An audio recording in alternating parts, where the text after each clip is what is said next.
This weekend, something extraordinary happened.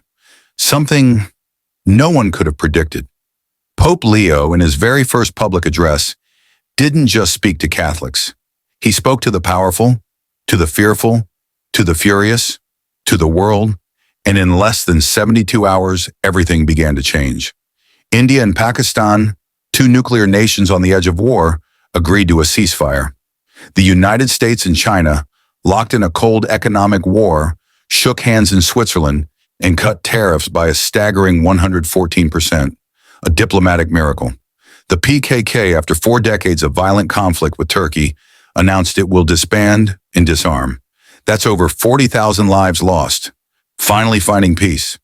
America and Iran, two historic enemies, met and declared a path toward mutual understanding.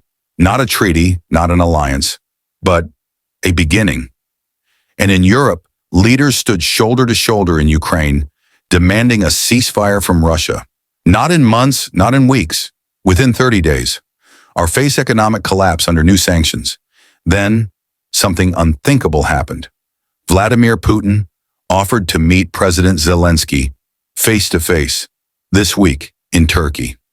Even Donald Trump, rarely silent on global affairs, urged Zelensky to accept the offer immediately. All of this in one weekend. The world just took a sharp turn toward peace.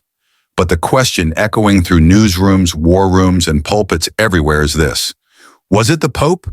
Did a single man in white robes just break through the fog of war and fear? Or was this just coincidence? Let's go back to that moment. Pope Leo's first address. Standing before a crowd of millions and a camera broadcasting to billions, he didn't talk about church doctrine. He talked about human survival. To the generals, I plead, remember your sons. To the politicians, I ask, what legacy will you leave? To the people, I ask only this, pray and act for peace. Simple words, but something in them resonated. We haven't seen this level of global momentum since the fall of the Berlin Wall, and even that took months. People are asking if Pope Leo just pulled off the impossible, a moral intervention with political consequences. Within 24 hours of the Pope's address, India and Pakistan made a joint announcement. Coincidence? Then economic news broke from Geneva. U.S. and Chinese envoys had brokered a deal. This wasn't months in the making. It happened over one night. The Vatican, known for its global diplomatic channels, refuses to confirm or deny any private conversations. But insiders claim that Vatican officials were working phones around the clock all weekend. Some are calling it the Vatican back-channel blitz. Not everyone is convinced. Global tensions don't just dissolve overnight. These were complex processes already in motion. Others argue this is a political theater, a distraction, or even worse, manipulation. Then again, peace, no matter how it arrives, feels like a miracle when you've been living in chaos. Will the ceasefires hold?